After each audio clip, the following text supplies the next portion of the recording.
Google menjadi mesin pencari utama bagi lebih dari 88 juta pengguna internet di Indonesia untuk mencari informasi. Saking populernya muncul istilah tanya saja sama Mbah Google. Sering ya kalau misalnya kita ditanya teman gitu kesel, tanya aja sama Mbah Google ya.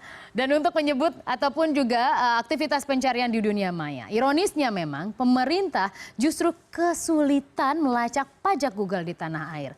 Lalu seberapa besar sesungguhnya pendapatan iklan perusahaan internet terbesar ini di seluruh dunia? Kita akan tunjukkan kepada Anda bagaimana besar pendapatan dari mbah-mbah yang sangat kaya raya di dunia ini. Mesin pencari nomor 1 di dunia. Kita lihat pendapatan iklan Google. Karena memang untuk iklan sendiri menopang pendapatan Google. Kita lihat situs Google sendiri ini adalah pertambahannya dari tahun 2015 ke tahun 2016. Kita lihat ini adalah 24% dari 12,4 miliar dolar Amerika naik 3 miliar dolar Amerika menjadi 15,4 triliun rupiah. Itu baru situs Google, miliar dolar Amerika maksud kami. Lalu selanjutnya kita lihat untuk anggota jaringan sendiri, kita lihat dia punya beberapa anggota ya, seperti misalnya YouTube dan lain-lain, itu juga sudah dimiliki oleh Google. Kita lihat bagaimana pada tahun 2015 ada 3,6 miliar dolar Amerika, naik sangat tipis sesungguhnya 3%, menjadi 3,74 miliar dolar Amerika. Pendapatan lain-lain dari 1,63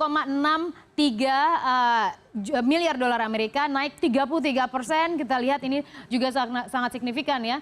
Pada tahun 2016 menjadi 2,17 miliar dolar Amerika. Kita langsung saja ke total ya. Kita lama banget kalau bicara yang sangat perintil. Tapi totalnya saja berapa sesungguhnya pendapatan Google? Saya bawa Anda ke angka ini. Pada tahun 2015 dia berhasil meraup 17,65 miliar dolar Amerika. Ini pada kuartal 2. Dan pada kuartal kedua tahun 2016 tahun ini dia melesat 21% menjadi 21,31 miliar dolar Amerika. Di tengah ketidakpastian pasar global, kemudian ya volatilitas pasar finansial, tapi ternyata mesin pencari ini masih laku. Dari mana? Dari iklan. Iklan tersebut, kenapa mereka mau iklan di Google? Ya karena dia tahu orang akan buka website Google ketika akan mencari informasi apapun yang dibutuhkan oleh manusia, termasuk kita. Saat kita bekerja sehari-hari ada sebuah istilah yang kita tidak tahu, kita pasti langsung ke Google.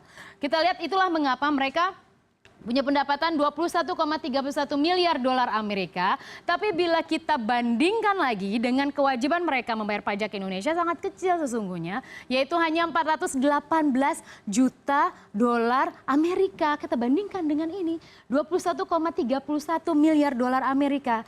Kenapa kok ya ditahan-tahan kalau memang harus membayar kepada pemerintah Indonesia, kan bisnisnya di sini.